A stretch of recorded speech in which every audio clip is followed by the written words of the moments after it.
Staff Sergeant, my name is actually on the roster if you could just— Your name?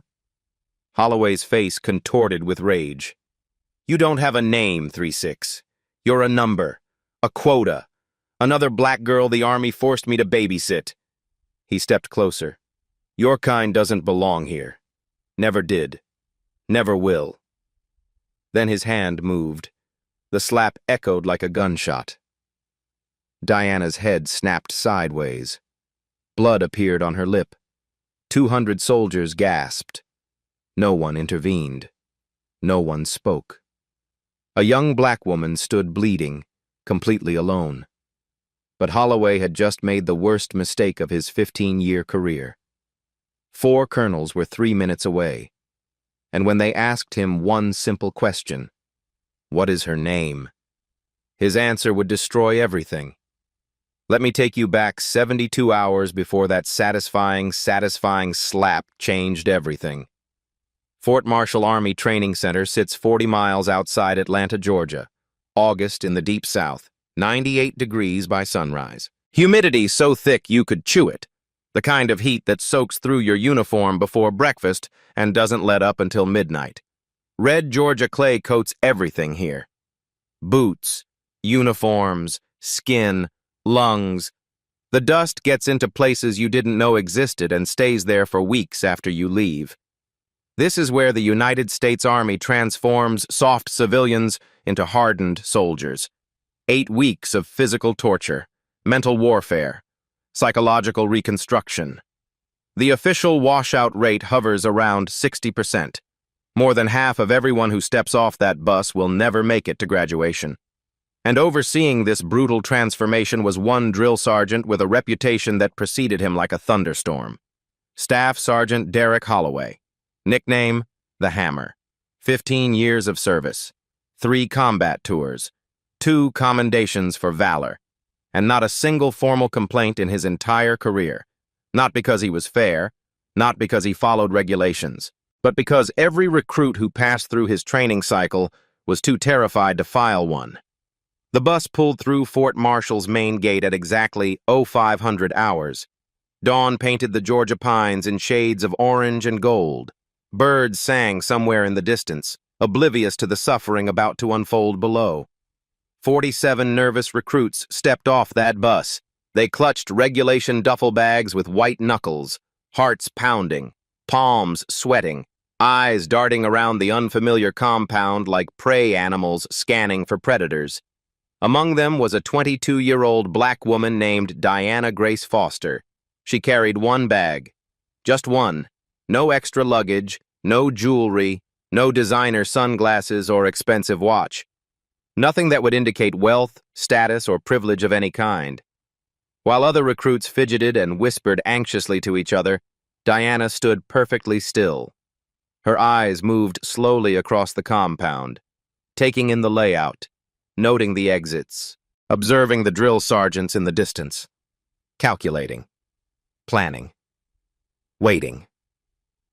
Her phone buzzed in her pocket. She pulled it out just enough to see the screen. The contact name read Dad with 4-star emojis beside it. 4 stars, the same number of stars on a certain general's collar. Diana silenced the call without answering, slipped the phone back into her pocket.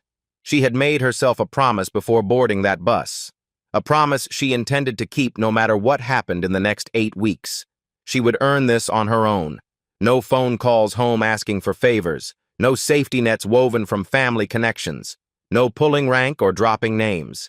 If Diana Grace Foster was going to serve her country, she would serve as Private Foster. Just Private Foster.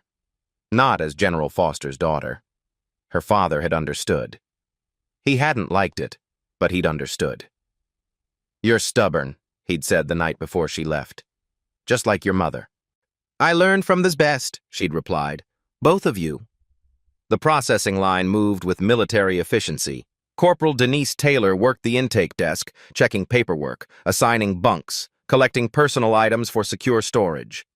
Taylor was 28 years old, 6 years in the Army.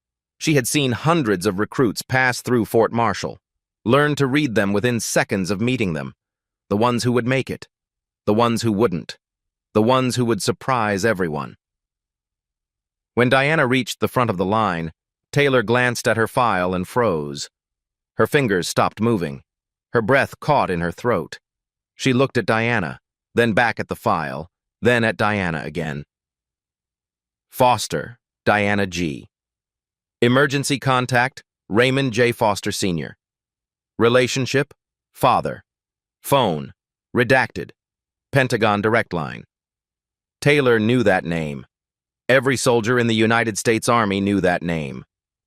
General Raymond J. Foster, Vice Chief of Staff, the second most powerful person in the entire military hierarchy.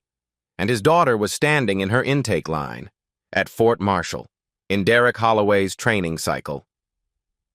Diana caught the corporal's reaction, the widened eyes, the sharp intake of breath, the way her hands had stopped moving over the keyboard. Diana gave an almost invisible shake of her head, a tiny movement, barely perceptible. But the message was clear. Please, don't say anything. Let me do this myself. Taylor hesitated for a long moment. She thought about all the things she should do. Report this to Captain Bennett. Inform the base commander. Make sure the general's daughter received appropriate... What? Protection?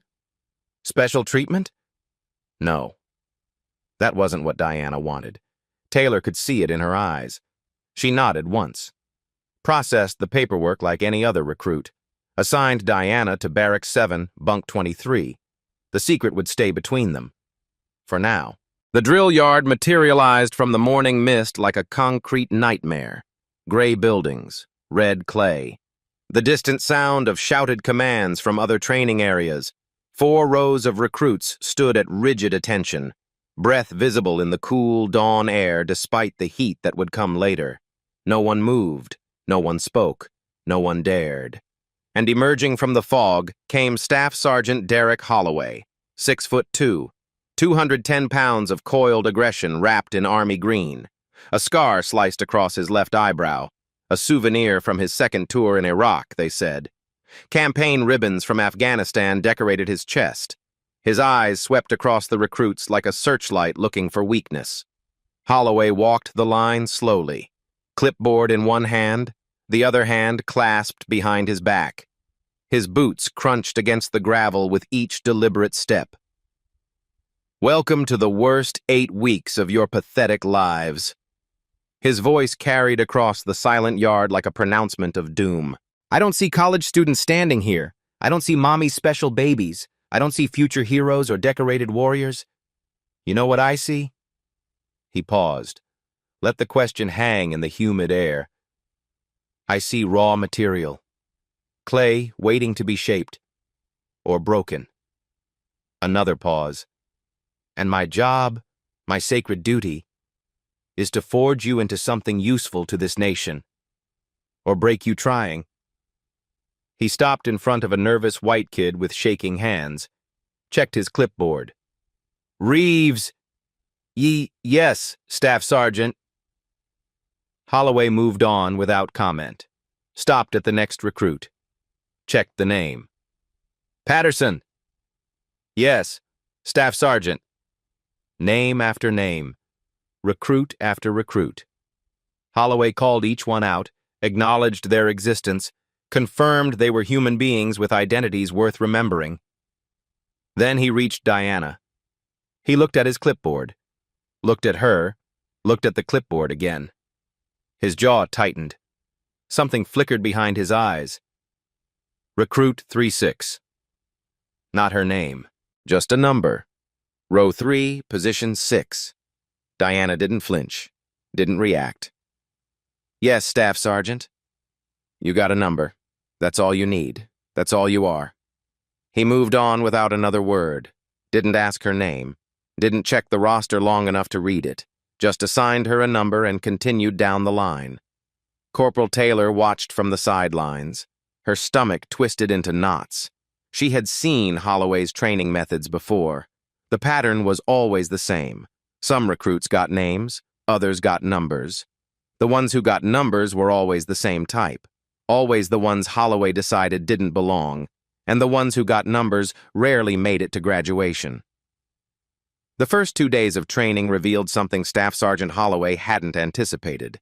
Recruit 3-6 was exceptional. Not just good, not just competent. Exceptional in ways that made the other recruits look like they were moving through mud. Obstacle course completion time, 12 seconds faster than anyone else in the entire training cycle. And that wasn't even the impressive part. The impressive part was what she did after crossing the finish line. She turned around, went back, found Tommy Reeves struggling to climb the final wall, a 12-foot wooden barrier that had broken stronger recruits than him. Diana grabbed his arm, braced her feet against the wall, and hauled him over. She didn't have to do that. Nobody asked her to. It wasn't part of the test, but she did it anyway. Rifle qualification, expert rating, the highest possible score. Her groupings were so tight the range instructor made her shoot twice because he thought the target must be defective. Written tactical assessments, perfect scores, every single one. The training officers started passing her tests around, using them as examples of what right looked like. Physical fitness test, 99th percentile. Top 1% of all recruits who had ever passed through Fort Marshall. In 48 hours, Diana Foster had quietly established herself as the most capable recruit the base had seen in years, and Staff Sergeant Holloway still hadn't bothered to learn her name. 48 hours before the slap, Holloway launched his first public attack. Morning formation. Every recruit assembled in the pre-dawn darkness. The Georgia sun wasn't up yet, but the humidity was already suffocating. Holloway conducted his daily inspection, walking the lines, checking uniforms, finding faults where none existed, building his case against whichever recruit had drawn his attention that day. He stopped in front of Diana. Her uniform was flawless. Boots shined to a mirror finish, every crease perfect, every button polished. She was the only recruit in the entire formation without a single visible defect. 3-6, step forward. Diana stepped out of line. 200 pairs of eyes shifted toward her, some curious, some sympathetic, some grateful it wasn't them. Holloway circled her slowly, like a shark. Your boots are a disgrace. They weren't. Everyone could see they weren't. Every soldier in that formation knew her boots were regulation perfect, but no one dared to speak. Staff Sergeant, I shined them to regulation standard this morning. Did I ask you to speak? Holloway's voice cracked like a whip. Did I give you permission to open your mouth, 3-6? No, Staff Sergeant. Then why is it moving? He leaned closer. So close she could smell the coffee on his breath. So close she could see the broken blood vessels in the whites of his eyes. You think because you scored well on some tests that you're special? That rules don't apply to you? Diana remained silent, perfectly still, perfectly calm. Her heart pounded against her ribs, but nothing showed on her face. The calm infuriated him. I've seen your type before, 3-6. His voice dropped to a harsh whisper. The front rows could hear every word. You think you belong here. You think because we have to let you in now, that makes you equal. He paused. Let the implication sink in. It doesn't. This army was built by real soldiers. You're just filling a quota, a number, a checkbox, and that's all you'll ever be. According to Army Regulation 620, that statement, filling a quota, constitutes discriminatory language subject to administrative action. Any soldier who heard it had a duty to report it. None of them would.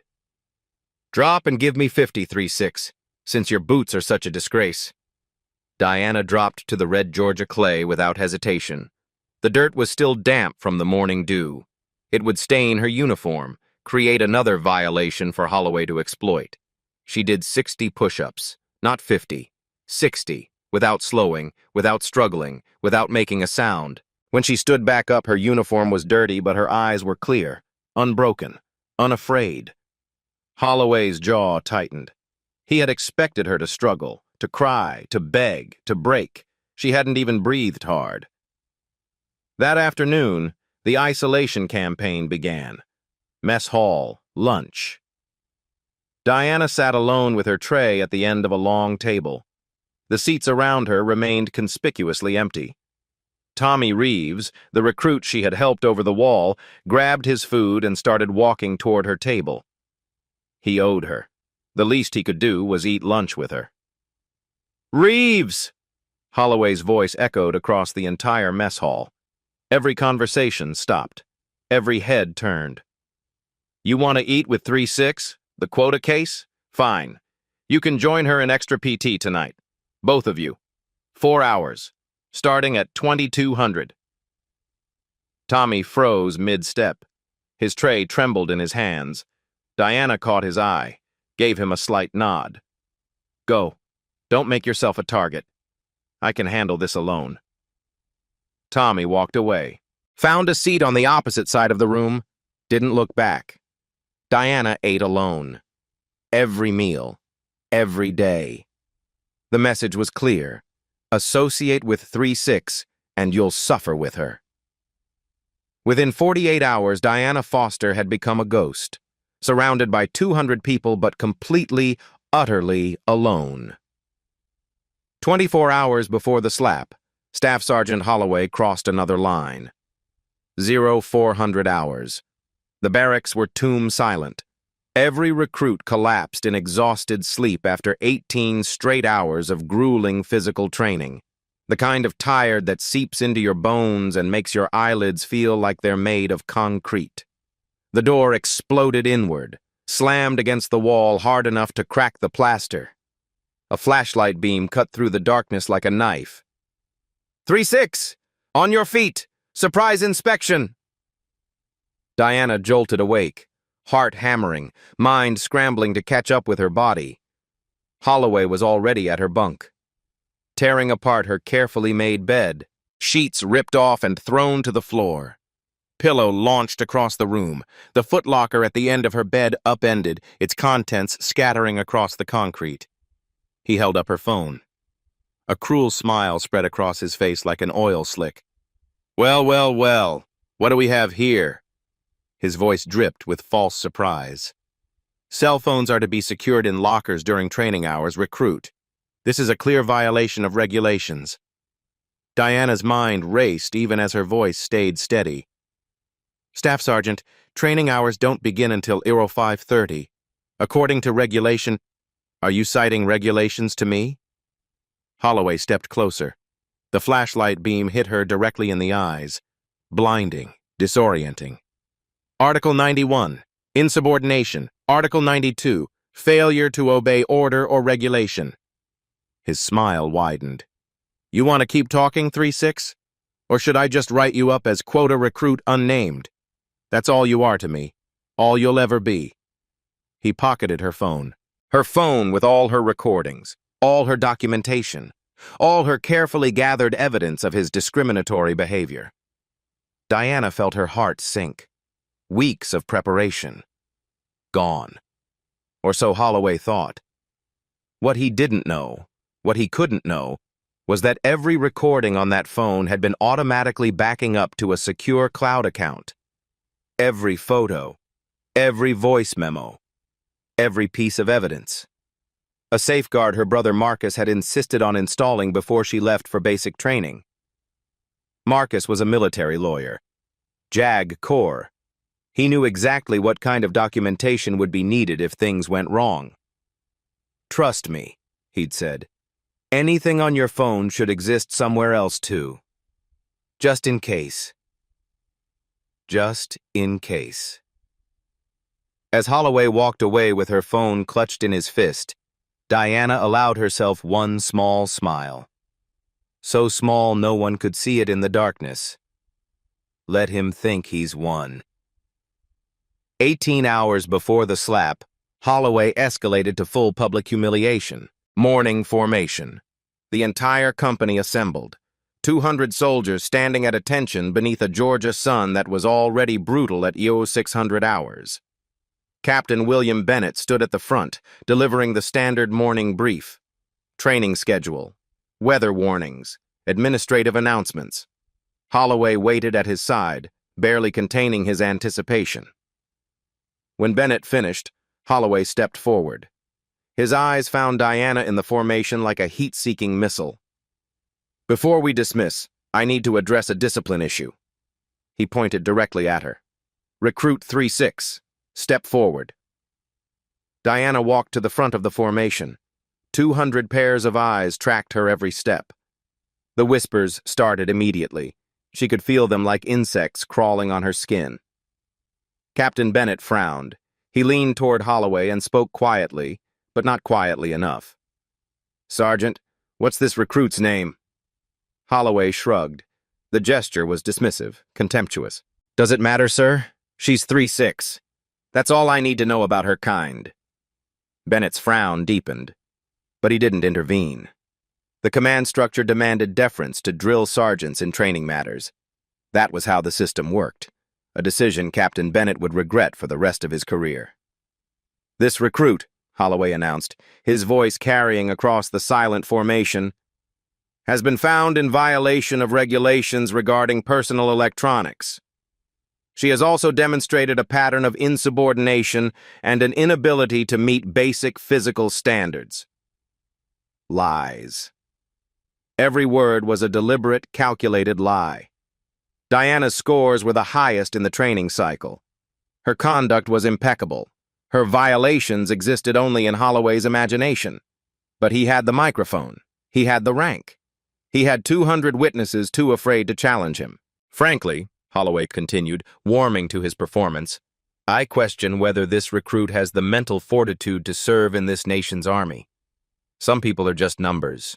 They come in, they wash out, and nobody remembers they ever existed." He turned to Diana, smiled. "Isn't that right, 3-6? Diana stood perfectly still, blood roaring in her ears, heart slamming against her ribs, every instinct screaming at her to fight back, to reveal herself, to end this. But she had made a promise.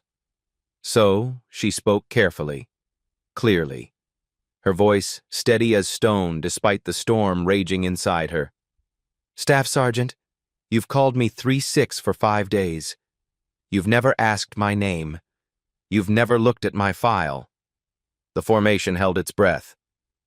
"If you had, you would know that I have followed every regulation, met every standard, not complained once about the additional duties, the sleep deprivation, or the targeted inspections." Holloway's smile flickered. "If you believe I am unfit to serve," Diana continued, "I respectfully request that you document your concerns through proper channels, including Regulation 620, which governs equal treatment regardless of race or gender." She paused. Let the words sink in. "You can start by learning my name." For a moment, absolute silence. Then Holloway's face went crimson.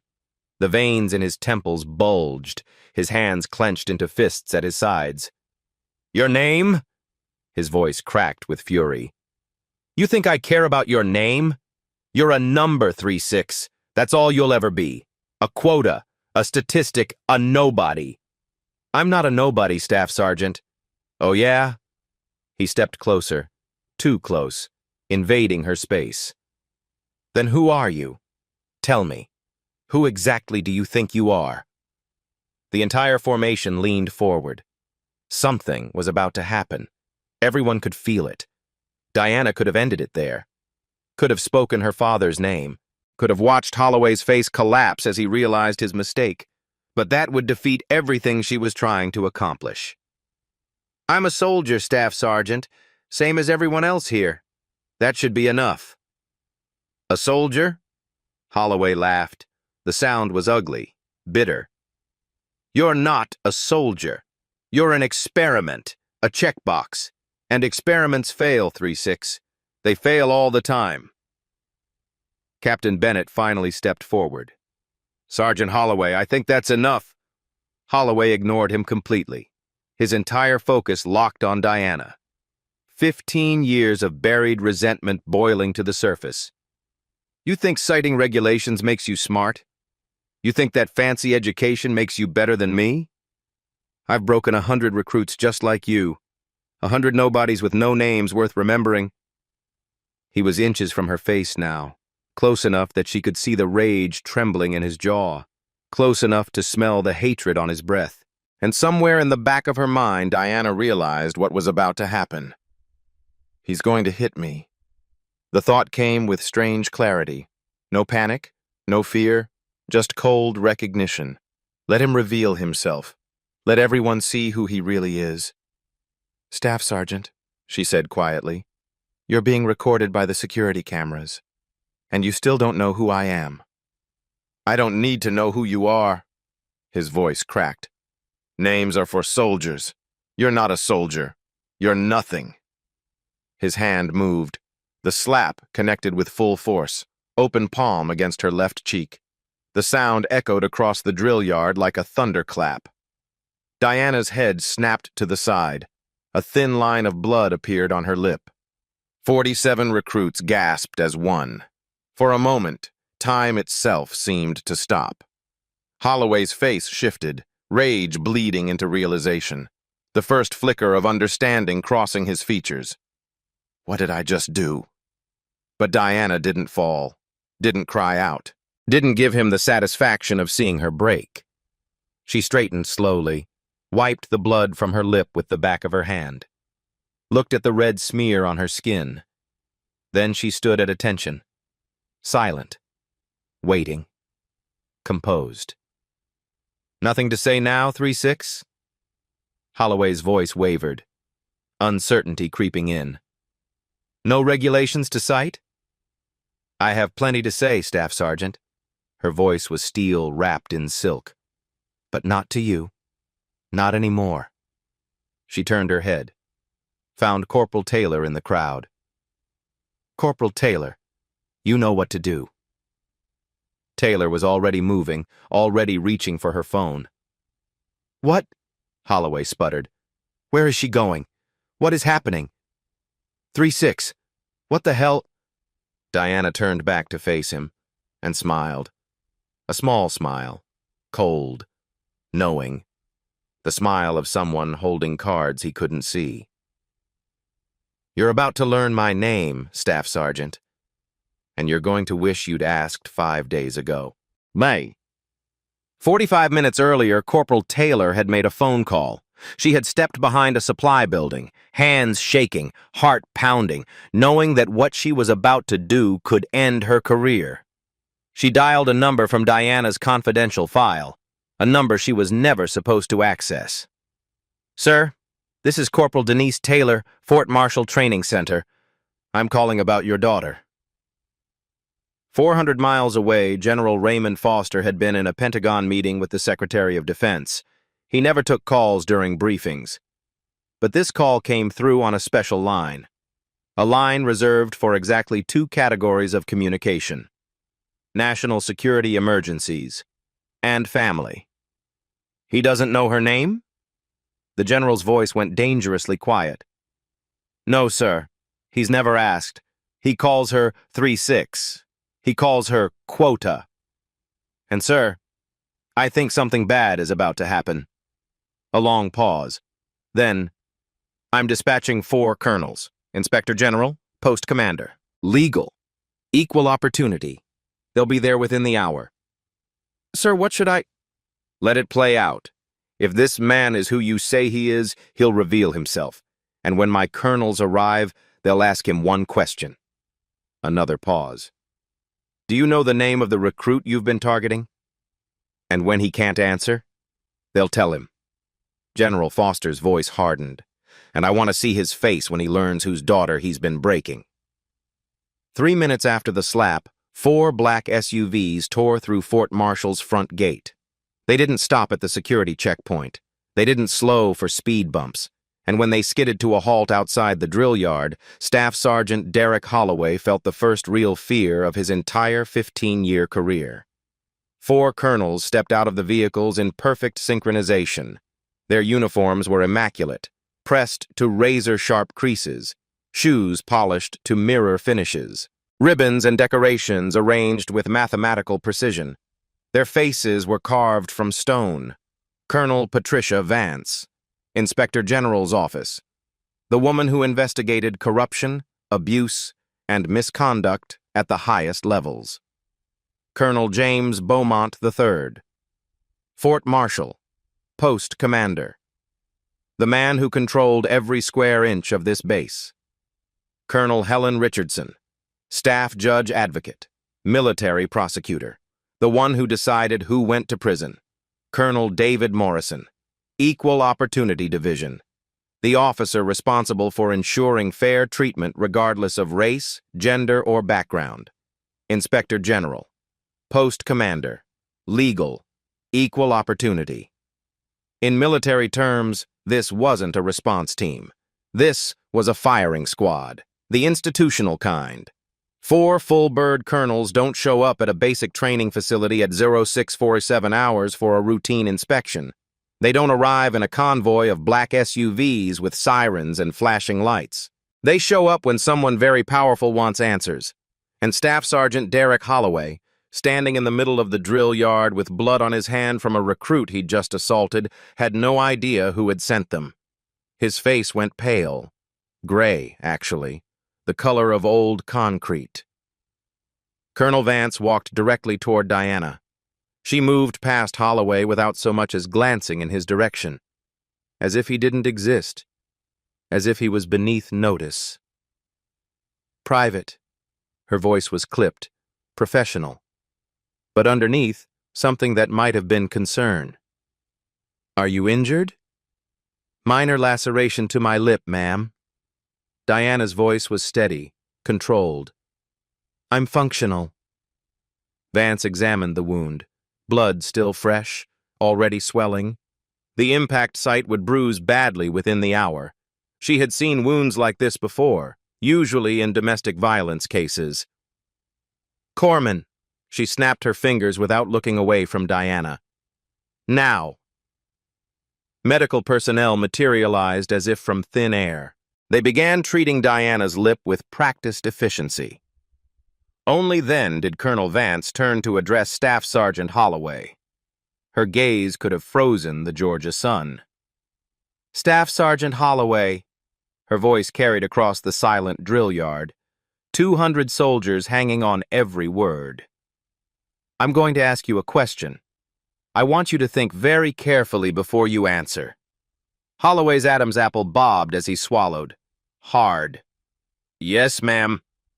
The recruit you just struck. Vance let the words hang in the air like a noose. What is her name? Silence. Absolute. Complete. The kind of silence that presses against your eardrums. 200 soldiers watched. 4 colonels waited. Diana, being treated by the corpsman, showed no expression whatsoever. Holloway's mouth opened. Closed. Opened again. She's recruit 3-6, ma'am. 3rd row, 6th position. That's how Her name, Sergeant. Vance's voice cracked like a whip. Not her position number, not her row designation. Her name. The name her parents gave her. The name on her birth certificate. Her name. Holloway's face twisted through a series of expressions. Confusion, fear, dawning horror. I don't... Colonel Morrison stepped forward. His voice was ice and steel. Let me make sure I understand the situation correctly, Sergeant. You've been training this recruit for 5 days? Yes, sir. 5 days. You've assigned her extra duties, conducted multiple inspections of her bunk, singled her out repeatedly in front of the entire formation, called her quota case and nobody in front of 200 witnesses. Morrison paused. Let each accusation land. 3 minutes ago, you struck her across the face hard enough to draw blood. Another pause. And you don't know her name? Holloway's uniform was soaked with sweat, dark patches spreading under his arms, down his back. His hands trembled visibly at his sides. Ma'am, sir, I call all the underperforming recruits by their numbers. It's a training technique, a motivational strategy. I've been doing it for 15... Do you? Vance cut him off mid-sentence. Because we've reviewed the security footage from the past 5 days. You called Recruit Reeves by name, Recruit Patterson by name, Recruit Delgado, Recruit Morrison, Recruit Carter. She stepped closer. All white recruits, all addressed by their proper names. Holloway's face went from gray to white. But this recruit, Vance gestured toward Diana without looking, you only ever called 3-6, or quota, or nobody. The silence that followed was devastating. So I'm going to ask you one more time, Staff Sergeant. Vance's voice dropped to barely above a whisper, but somehow every person in that formation heard every word. And understand that your answer will be part of the official record, that it will be included in your court-martial proceedings, that it will follow you for the rest of your life.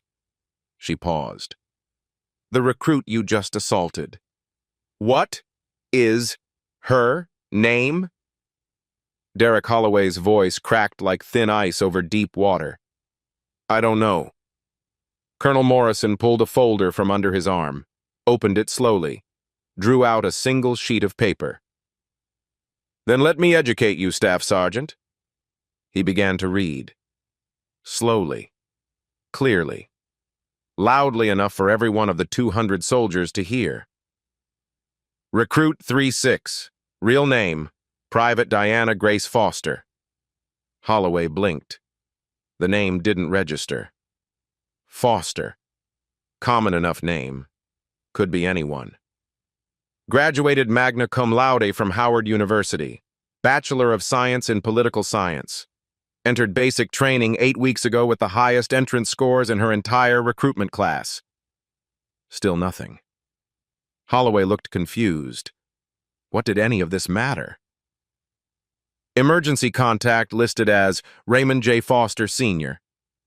A flicker. Something stirring behind Holloway's eyes. Recognition trying to break through denial. Relationship to recruit, father. His face went pale. Current rank, General, 4 stars.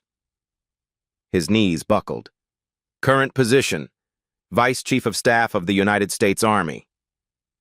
The world stopped. Time froze. Everything Derek Holloway had ever believed about himself, his career, his future, his life, it all collapsed in that single moment. The color drained from his face. Not gradually, all at once. Like someone had pulled a plug at the bottom of a bathtub. His mouth opened, worked silently. No sound came out. His body swayed. His legs refused to support him. He caught himself on nothing. Nearly fell. In the United States Army, there are approximately 1.1 million active duty personnel. Soldiers, officers, support staff. 1.1 million people serving their country. Exactly 9 of those people hold 4-star general rank at any given time. 9 out of 1.1 million. General Raymond J. Foster is one of them. He reports directly to the Chief of Staff of the United States Army. He advises the Secretary of Defense on matters of national security. His decisions affect military operations on 6 continents. He has sat in the Situation Room with 3 different presidents, and Staff Sergeant Derek Holloway, who couldn't be bothered to read a roster, who couldn't be bothered to learn a recruit's name, who had spent 5 days systematically dehumanizing a young black woman because he thought she was powerless, had just drawn blood from his only daughter. General Foster's... Holloway's voice came out as a croak. She's General Foster's daughter. Colonel Vance's voice held no mercy, no pity, no room for excuses. Yes, the woman you called quota case, the woman you called nobody, the woman you said had no name, no connections, no power. She stepped closer. Her shadow fell across him like judgment. That woman. Holloway spun toward Diana, desperation twisting his features into something almost unrecognizable. You never... Why didn't you tell me? Diana's voice was calm, level, unbroken. "You never asked, Staff Sergeant." The words hit him like physical blows. 5 days. You had 5 days to look at a roster, to read a file, to ask me my name like a human being. She met his eyes directly. No anger, no triumph, just truth. But you didn't want to know my name. You wanted me to be nobody, because nobodies are easy to break. If I had known, that is exactly the problem, Sergeant. Colonel Vance cut him off. If you had known she was General Foster's daughter, would you have treated her differently? Yes, I mean, so your treatment of recruits depends on who their fathers are, on whether they have connections or power, on whether they're somebody or nobody. Holloway had no answer, because any answer would destroy him. Any answer would condemn him with his own words. Diana stepped forward, addressed the entire formation. "I want everyone to hear this." 200 soldiers leaned forward. "I'm not filing this report because my father is a general. I'm filing it because Staff Sergeant Holloway spent 5 days treating me like I wasn't human, and he only did it because he thought I was powerless." Her voice strengthened. "He thought no one would believe me. He thought no one would care. He thought I was nobody." She paused, scanned the faces of the recruits she had trained beside. "But here's what everyone needs to understand. I'm not special. I'm just the first one whose nobody turned out to be somebody. How many others came before me? How many recruits did Holloway break because they really were alone? Because their fathers weren't generals? Because no colonels were coming to save them?" The weight of the question pressed down on every soldier present. "My name is Diana Foster, and I'm not here to be saved by my father's rank. I'm here to make sure that the next recruit, the one who really is nobody special, gets treated like a human being anyway." She straightened to her full height. "Because that's what this uniform is supposed to mean." Silence. Then Tommy Reeves started clapping. He was alone at first, just one pair of hands. The sound echoed across the silent drill yard like a heartbeat. Then another soldier joined, then another, then 10, then 50. Within seconds, 200 soldiers were applauding. Not for Diana's family connections, not because her father was a general, for the truth she had spoken. Colonel Beaumont called the formation to attention. The applause stopped instantly. "Staff Sergeant Derek J. Holloway is hereby relieved of duty effective immediately pending court-martial. Charges include cruelty and maltreatment under Article 93, assault under Article 128, and conduct unbecoming under Article 134 of the Uniform Code of Military Justice." 2 MPs stepped forward, positioned themselves on either side of Holloway. Additionally, the Equal Opportunity Division will investigate documented patterns of discriminatory conduct over the past 18 months. Holloway made one last desperate attempt. He turned to Diana, voice breaking like shattered glass. "Private Foster, I'm sorry. I didn't know who you were. If I had known your name..." Diana met his eyes. No anger, no satisfaction. Just truth. "My name was on your roster every single day, Staff Sergeant. It was right there. You just didn't think I was worth reading. I made a mistake." "No." Diana shook her head slowly. "You made a choice. For 5 days, you chose not to see me as a person. The mistake was thinking no one would ever find out." She paused. Let the words sink in. "You didn't lose your career because you hit a general's daughter, Staff Sergeant."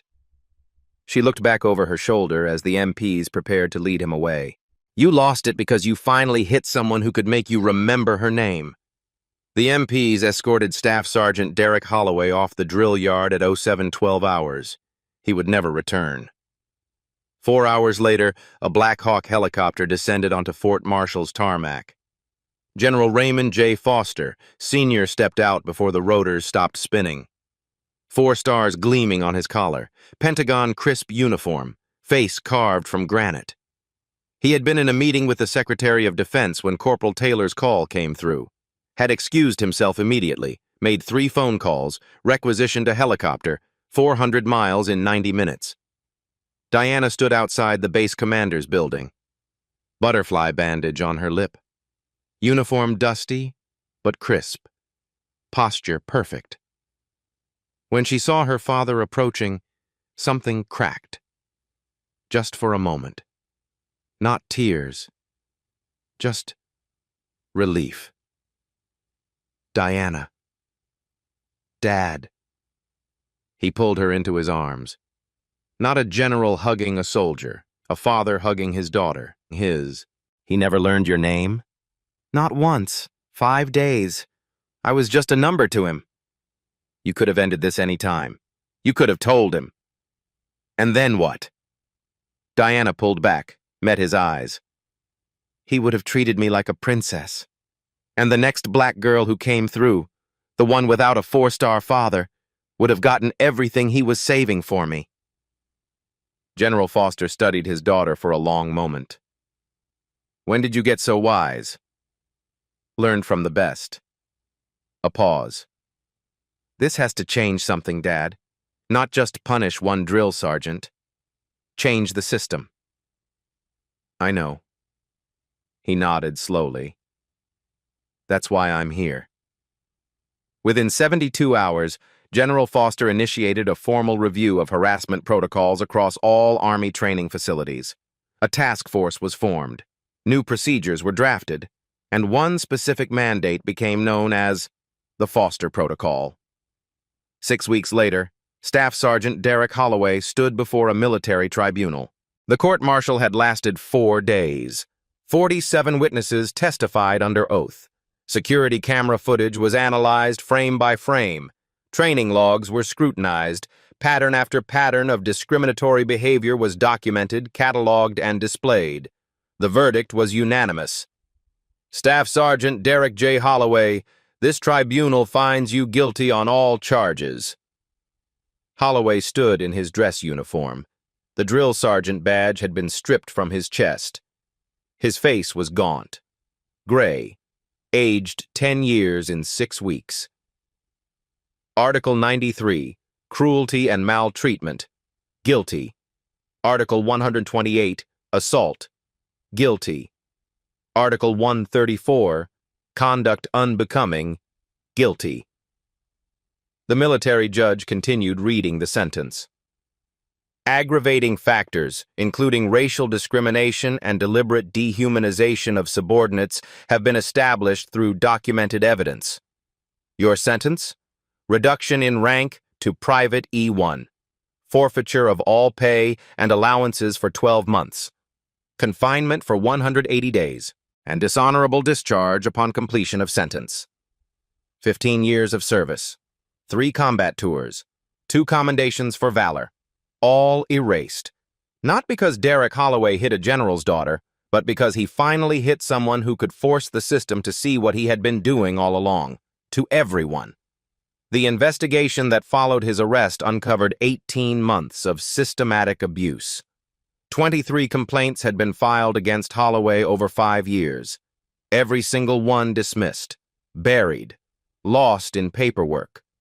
14 recruits who washed out during his training cycles showed documented patterns consistent with targeted harassment.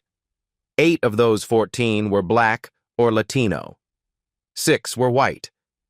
In Holloway's official training notes, the 8 minority recruits were referred to exclusively by position numbers. Their names never appeared. Not once. The 6 white recruits who failed? All documented by name. All given detailed narrative explanations for their struggles. It wasn't coincidence. It was systematic erasure. As the MPs prepared to escort him from the courtroom, Holloway passed Diana. She sat in the gallery wearing her new uniform. Officer candidate school insignia on her shoulder. Foster on her nameplate. Their eyes met. Foster. His voice was barely audible. I'm sorry. Diana studied him for a long moment, searching for sincerity, finding something. Maybe genuine regret. Maybe just the fear of consequences finally catching up. That's the first time you've said my name without being forced to. Holloway's eyes dropped to the floor. I hope you mean it, Staff Sergeant. Because sorry is the beginning, not the end. The MPs led him away. Diana watched him go. She felt no triumph, no satisfaction. Just a quiet hope that somewhere in the 180 days ahead, Derek Holloway might finally learn to see people instead of numbers. Outside the courtroom, Tommy Reeves was waiting. He stood taller now than he had 6 weeks ago, looked people in the eye. Something had fundamentally changed in him since that morning on the drill yard. Candidate Foster. He shifted uncomfortably.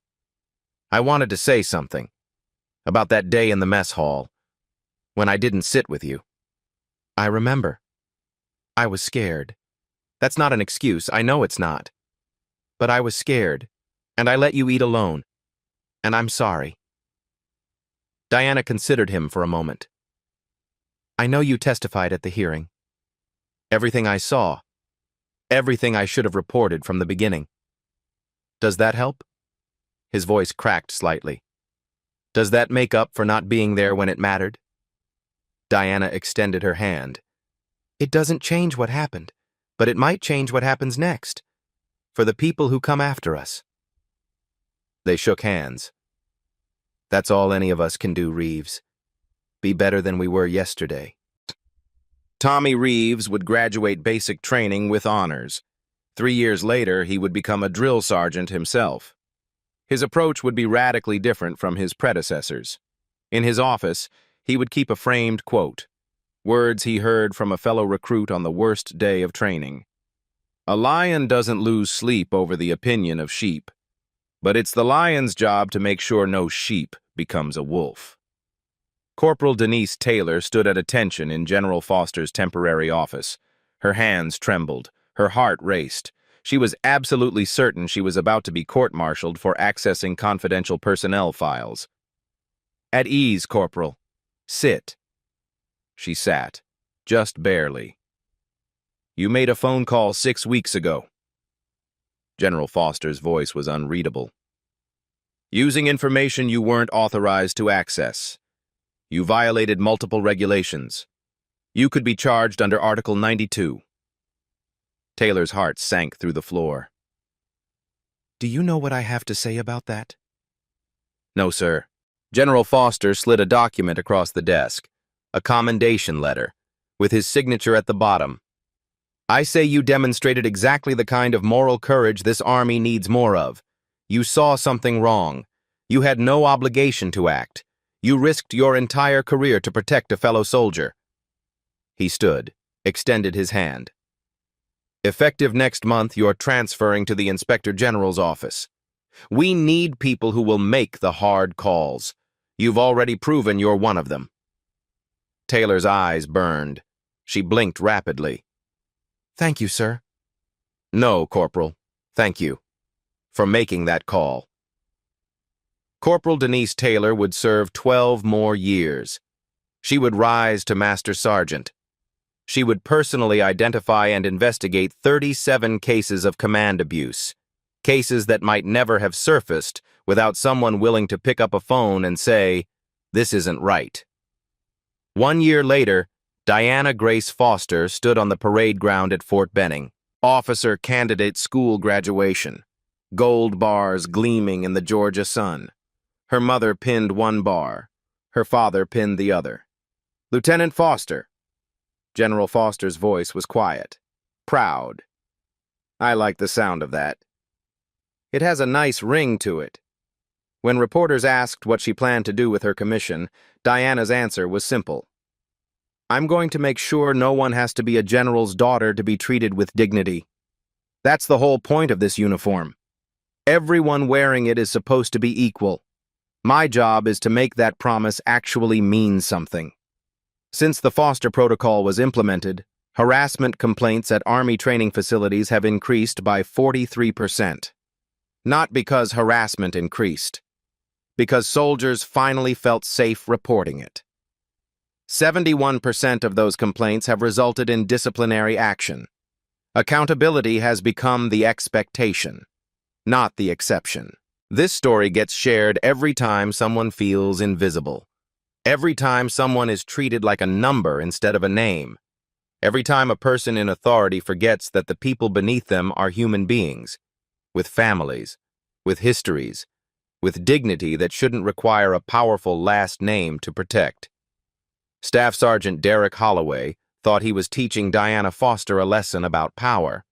He was, just not the lesson he intended. He taught her that power abused will always, eventually, face power applied. He taught her that refusing to see someone, deliberately choosing not to learn their name, is its own form of violence. Violence that often comes before the physical kind. He taught her that the military she loved could be better, and that she could be the one to make it so.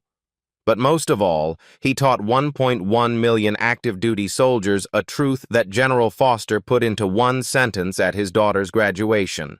The measure of a leader isn't just how they treat people who can help them. It's whether they bother to learn the names of people they think can't.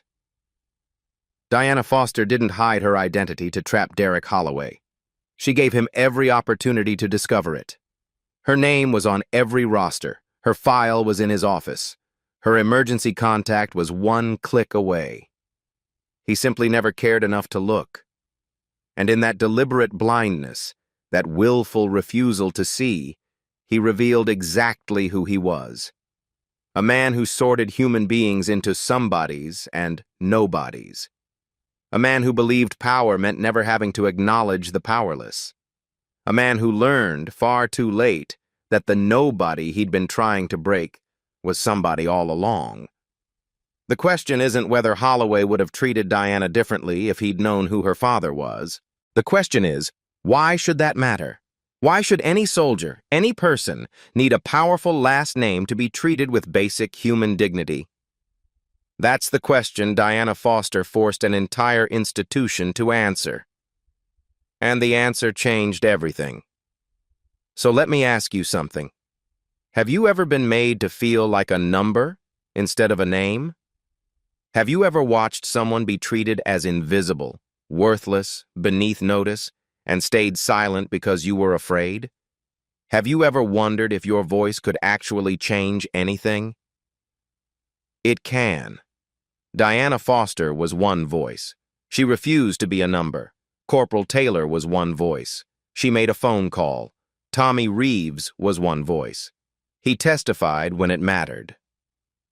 3 voices. 3 choices. A systemic change that has now protected thousands. If this story made you feel something, share it. Not for views, not for likes, not for algorithms. Share it because somewhere right now, there's someone being called a number who needs to hear that their name matters, that they matter. And if you've been silent when you should have spoken up, this is your permission to speak. Because the next Diana Foster might be waiting for someone like you to say their name. Staff Sergeant Holloway stood in that courtroom and heard his sentence read aloud. Guilty on all charges. Career destroyed. Legacy erased. But the real punishment wasn't the confinement, wasn't the demotion, wasn't even the dishonorable discharge.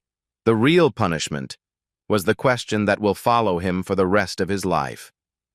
What is her name? I don't know. 3 words.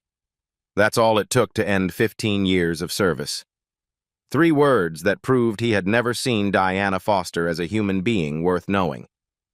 Captain Diana Foster serves today in the United States Army. She leads a company of soldiers. She knows every single one of their names, and they know hers. Because that's what leadership looks like. Not power over people, power with them, power that sees, power that knows, power that names. So before you scroll away, I want you to do one thing. Think about the people in your life, the ones you see every day but don't really see, the ones who serve your coffee, clean your office, deliver your packages, answer your calls, Do you know their names? If you don't, learn them. Today. Because every person you meet is somebody's Diana Foster, somebody's child, somebody's everything, and they deserve to be more than a number. Leave a comment below. Tell me about a time someone made you feel invisible. Or tell me about the person who finally saw you when no one else would. Like this video if you believe everyone deserves to be called by their name. Share it with someone who needs to hear this story. And subscribe, because every week we tell true stories of justice, redemption, and the power of standing up for what's right. Remember, a lion doesn't lose sleep over the opinion of sheep. But it's every lion's job to make sure no sheep becomes a wolf. Sometimes justice isn't about being powerful. It's about being seen, being named, being human. This story is dedicated to everyone who has ever been reduced to a number, and to those who called them by their names anyway.